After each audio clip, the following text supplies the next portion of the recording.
For launch again, a private company waiting for the chance to trailblaze what it hopes will be a different path into Earth orbit. Good evening.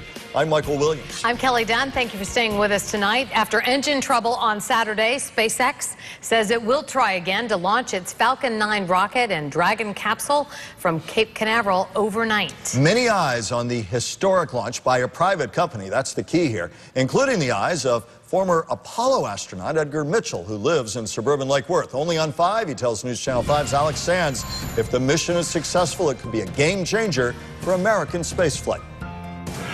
Years before he made South Florida home, Edgar Mitchell, Apollo astronaut, had a hand in history. That splashdown and recovery of the spacecraft up there.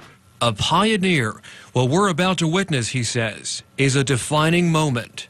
When the Wright brothers flew the first flight at the beginning of the 20th century, it wasn't 20 years later that we had an airline industry. I could see almost the same thing happening here. SpaceX is setting out to do what no other private company in the world's ever done, successfully dock with the International Space Station. On Saturday, it came within a half second of its historic launch. And liftoff. We've had a cutoff. As reported by flight software, we had an abort on engine 5, chamber pressure high. This is not a failure. We aborted with purpose. It would be a failure if we were to have lifted off with an engine trending in this direction. Undeterred, SpaceX repaired engine 5 and is pressing on.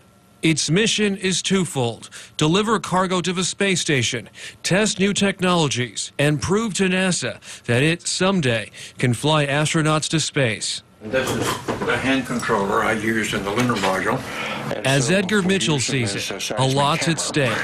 In due course, we may very well be seeing a private enterprise or private industry taking over most of the activity in space. I think it's going to be very important. A mission poised to usher in a new era of spaceflight. Alex Sands, WPTV News Channel 5. And please stay with News Channel 5 for continuing coverage of the SpaceX mission. News Channel 5's Alex Sands is headed for the Cape for the launch at 3:44 tomorrow morning, scheduled time. He'll have live reports from the Cape beginning on Today on 5.